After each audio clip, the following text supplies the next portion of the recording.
ರಾಜ್ಯದ ಇಬ್ಬರು ಶ್ರೇಷ್ಠ ಪ್ಯಾರಾ ಕ್ರೀಡಾಪಟುಗಳನ್ನು ಪರಿಚಯಿಸುತ್ತಿದೆ ಕರ್ನಾಟಕ ಪ್ಯಾರಾ ಬೋಶಿಯಾ ಅಸೋಸಿಯೇಷನ್ ಮತ್ತು ಬೋಶಿಯಾ ಇಂಡಿಯಾ.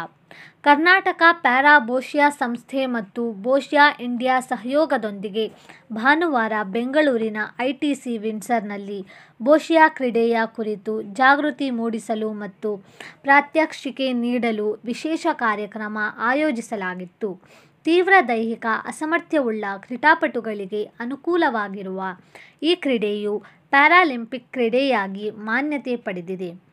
ಈ ಕಾರ್ಯಕ್ರಮದಲ್ಲಿ ಬೆಂಗಳೂರಿನ ಇಬ್ಬರು ಪ್ರತಿಭಾವಂತ ಬೋಶಿಯಾ ಪ್ಯಾರಾ ಕ್ರೀಡಾಪಟುಗಳಾದ ಅನ್ನಪೂರ್ಣ ಕೃಷ್ಣಮೂರ್ತಿ ಮತ್ತು ಗಾಯತ್ರಿ ಎಚ್ಎಂ ಅವರ ಉಪಸ್ಥಿತಿ ಈ ಸಮಾರಂಭದ ವಿಶೇಷ ಕ್ಷಣವಾಯಿತು. ಈ ಕಾರ್ಯಕ್ರಮವನ್ನು ಇಂಡಿಯನ್ ನ್ಯಾಷನಲ್ ಕಾಂಗ್ರೆಸ್ ಸದಸ್ಯೆ ಮತ್ತು ಸಾಮಾಜಿಕ ಕಾರ್ಯಕರ್ತೆ ಶ್ರೀಮತಿ ಮೀನಾಕ್ಷಿ ಕೃಷ್ಣ ಬೈರೇಗೌಡ ಅವರು ಕಾರ್ಯಕ್ರಮ ಉದ್ಘಾಟಿಸಿದರು.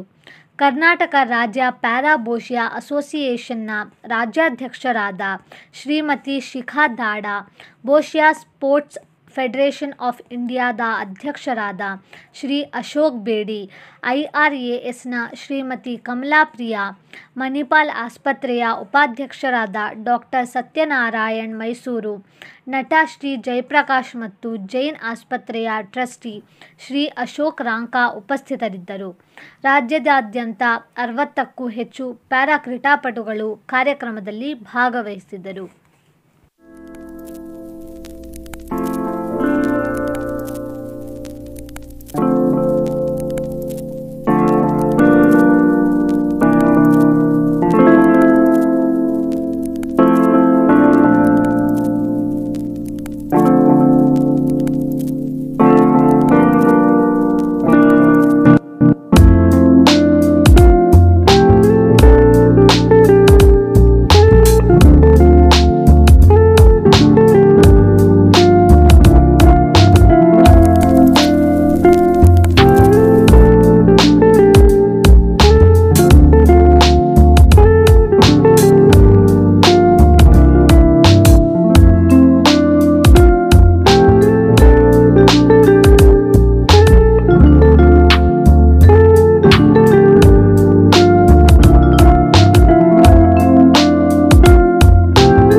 ಸ್ಪೋರ್ಟ್ಸ್ ಇಂಟರ್ನ್ಯಾಷನಲ್ ಈ ಒಂದು ಫೌಂಡೇಶನಿಂದ ಇಲ್ಲಿಗೆ ಕರೆದಿದ್ರು.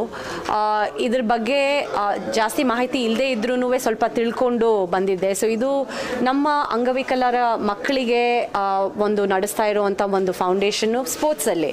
ಸೊ ಪ್ಯಾರಾಒಲಿಂಪಿಕ್ ಸ್ಪೋರ್ಟ್ಸ್ ಅಂತ ಎಲ್ಲರೂ ಕೇಳಿರ್ತೀರ, ಅದರಲ್ಲೂ ನಮ್ಮ ಭಾರತ ದೇಶ ಈ ನಡುವೆ ಪ್ಯಾರಾಒಲಿಂಪಿಕ್ಸಲ್ಲಿ ಚೆನ್ನಾಗೇ ಪರ್ಫಾರ್ಮ್ ಮಾಡ್ತಾ ಇದ್ದಾರೆ.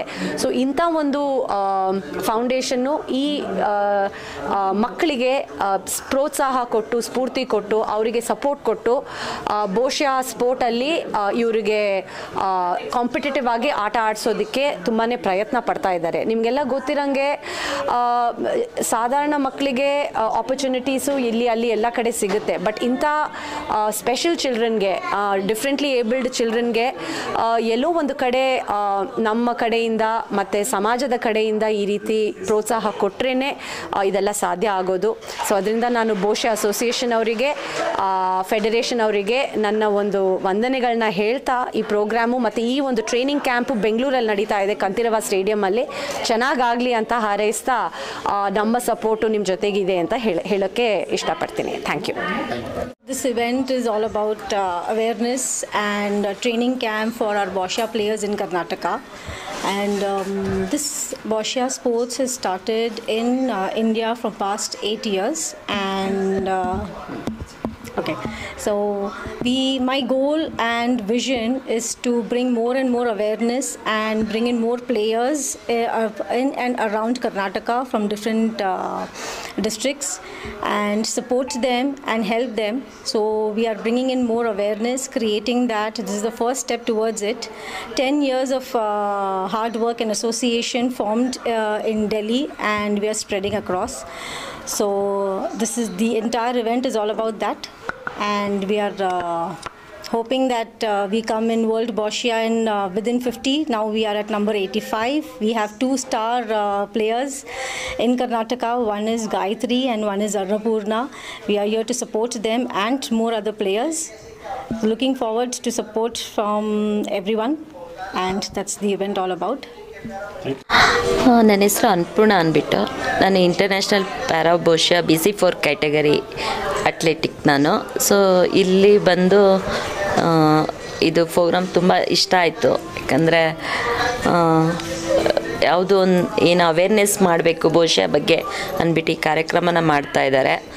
ಸೊ ಇದು ತುಂಬ ಖುಷಿ ಕೊಡುತ್ತೆ. ಯಾಕಂದರೆ ನಮ್ಮಂಥ severe disable persons, physically challenged persons ಏನಾಗಿರ್ತಾರೆ ಅಂದರೆ ಅವ್ರನ್ನ ಹೊರಗಡೆ ಕರ್ಕೊಂಬರೋದು ತುಂಬ ಕಷ್ಟ. ಯಾಕಂದರೆ ಪೇರೆಂಟ್ಸ್ ಅವ್ರನ್ನ ಮೂಲೆ ಗುಂಪು ಮಾಡಿರ್ತಾರೆ, ಇವ್ರ ಕೈಲಿ ಏನೂ ಆಗಲ್ಲ ಅಂತ ಇದು ಮಾಡಿಬಿಟ್ಟಿರ್ತಾರೆ. ಅಂಥ ಮಕ್ಕಳನ್ನ ಈ ಆಟ ಆಡಿಸೋದ್ರ ಮೂಲಕ ನಾವು ಅವ್ರಿಗೂ ಒಂದು ಜಗತ್ತಿದೆ, ಇಲ್ಲಿದೆ ಅಂತ ಎಲ್ಲನೂ ನಾವು ತೋರಿಸ್ಬೋದು ಹೊರ ಜಗತ್ತನ್ನ. ಇದರಿಂದ ತುಂಬ ಖುಷಿ ಆಗ್ತಾಯಿದೆ ಬೋಷಿಯಾ ಬಗ್ಗೆ. ಹೌದು ಸರ್, ನಾನು ಪಾರ್ಟಿಸಿಪೇಟ್ ಮಾಡ್ತಾಯಿದ್ದೀನಿ. 2019 ನಾನು ಮಾಡ್ತಾಯಿದ್ದೀನಿ ಇಲ್ಲಿ ಈ ಆಟದಲ್ಲಿ. ಸೊ ಒಂದು 3 ಟೈಮ್ಸ್ ನಾನು ಇಂಟರ್ನ್ಯಾಷನಲ್ ಇವೆಂಟ್ಗೂ ಹೋಗ್ಬಿಟ್ಟು ಬಂದಿದ್ದೀನಿ. ಆಮೇಲೆ ಈಗ ಫೆಬ್ರವರಿಲಿ ನ್ಯಾಷನಲ್ಸ್ ಚಾಂಪಿಯನ್ಶಿಪ್ ಇತ್ತು, ಅದರಲ್ಲಿ ನಂದು ಗೋಲ್ಡ್ ಮೆಡಲ್ ಆಗಿದೆ. ಹಾಗಾಗಿ ಇವತ್ತು ನಾಳೆ ನಾನು ಥೈಲ್ಯಾಂಡ್ ಚಾಂಪಿಯನ್ಶಿಪ್ಗೆ ಹೋಗ್ತಾ ಇದ್ದೀನಿ.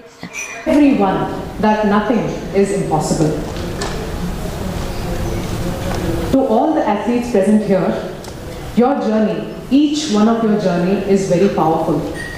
You are not just athletes, you're warriors, you're survivors, and your stories will inspire the world through the sport of Boccia. It's a rare opportunity to represent the country at the highest level of sporting event. I'm sure everyone, including me, dreams to stand on the podium with a medal around their neck and with the Indian national anthem playing in the background. It's a dream for everybody, and let me tell you, this is that first step towards fulfilling that dream and building your identity as India's champions. So throw like it's your last game, train like the world is watching you, and believe with everything that you have that greatness is within you. All the very best, and thank you. Truly inspiring. I think what you said in the last, ma'am, absolutely incredibly inspiring. I think everybody's fully even more energized than we were already. Thank you so much for that wonderful speech. Now, ladies and gentlemen, well, we all know we have. ಎಲ್ಲರಿಗೂ ನಮಸ್ಕಾರ. ನನಗೆ ಕನ್ನಡ ಮಾತಾಡೋಕ್ಕೆ ಇಷ್ಟ.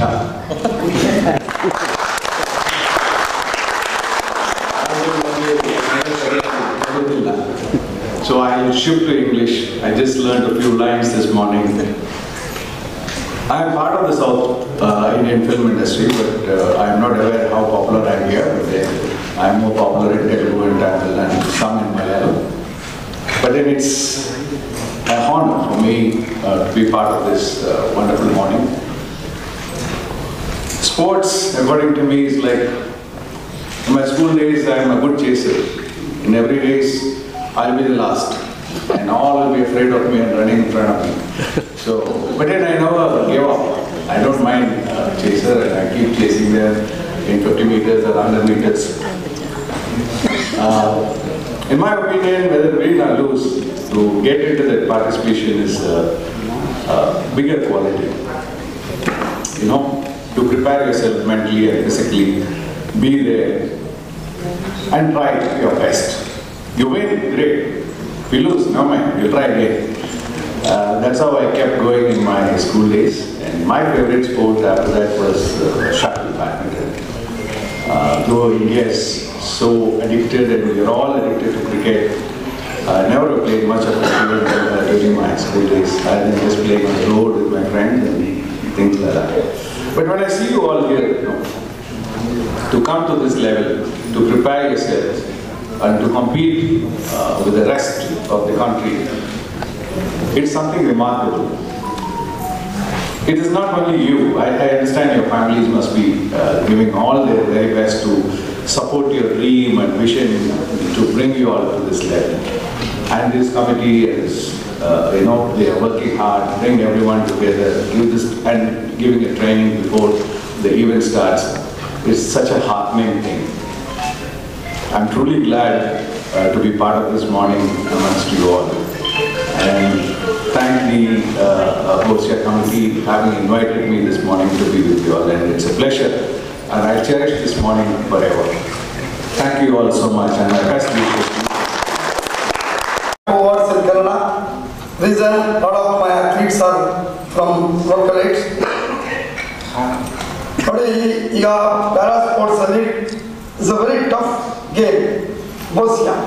But ಈಗ ನಿಮಗೆ support ಚೆನ್ನಾಗಿ ಸಿಗ್ತಾ ಇದೆ. ನೀವು ಪ್ರಾಕ್ಟೀಸ್ ಮಾಡಬೇಕು. Your focus you should be there in the sport. ಯಾಕೆಂದರೆ ಇಲ್ಲಿ ನಮ್ಮ ಶುಕ್ಲಾ ಬೋಶಿ ಅವರು ಇದ್ದಾರೆ. ನಾವು ಅವರು 15 ವರ್ಷ 20 ವರ್ಷ ಜೊತೆಯಲ್ಲಿ ಕೆಲಸ ಮಾಡಿದ್ವಿ. Along with Mohan Das Pai for development of sports as well as education. ಅವಾಗ ಈಗಿದಕ್ಕಿಂತ ಟಫ್ ಟೈಮ್. ಯಾಕೆಂದ್ರೆ ಅವಾಗ CSR ಅನ್ನೋದೇ ಇರಲಿಲ್ಲ. ಏನಾದ್ರು ಡೊನೇಷನ್ನು ಬೇರೆ ರಿಕ್ವೆಸ್ಟ್ ಮಾಡಿ ಅವರು ಎಷ್ಟೋ ಕಡೆ ಡೋರ್ ಟು ಡೋರಲ್ಲಿ ಹುಡುಗರಿಗೆ ಚೈಲ್ಡಿಗೆ ಸಪೋರ್ಟ್ ಮಾಡಿ ಏನೂ ಇದ್ದಾಗ ಸಪೋರ್ಟ್ ಮಾಡಿ. ನಾನು ಯಾಕೆ ಹೇಳ್ತಾ ಇದ್ದೀನಿ ಅಂದರೆ ಅವ್ರಿಗೆ ನಾನು 20 ವರ್ಷ ಆದ್ಮೇಲೆ ನೋಡ್ತಾ ಇದ್ದೀನಿ. After 20 years I worked almost 12-13 years together. Mohan Das Pai, Abhay Jain, even Bangalore Marathon was not there in Bangalore. We were all together, we started. ಈಗ ದೊಡ್ಡದಾಗಿ ಬೆಳೆದಿದೆ. ಅದೇ ಥರ ಬೋಸಿಯಾ ಸ್ಪೋರ್ಟ್ಸ್ ಚೆನ್ನಾಗಿ ನೀವು ಆಡಿದ್ರೆ government of India, government of Karnataka you are getting a very good support. ನಿಮಗೆಲ್ಲ ಗೊತ್ತಿದೆ, if you win a medal in the parliament games you will get a class 1 job. Madam, to become a class 1 struggle like anything. You must be not knowing it. Anybody win a medal in Karnataka, Haryana, Punjab, Delhi, Andhra Pradesh, class 1 job directly you will get without writing the exam. Even class 2 exam you will get, class 2 job. Again, Karnataka government will give 5 crores, 3 crores, 2 crores. For this is for Paralympic Games. And the treating is equal throughout India. When you were started, Mr. Mahadevan was started, there was no much recognition and the incentives like a cash award going up the teams. Now, even this time, my 19 athletes got Arjuna Award. When Mahadevan was got the Arjuna Award, Mahadevan getting Arjuna Award is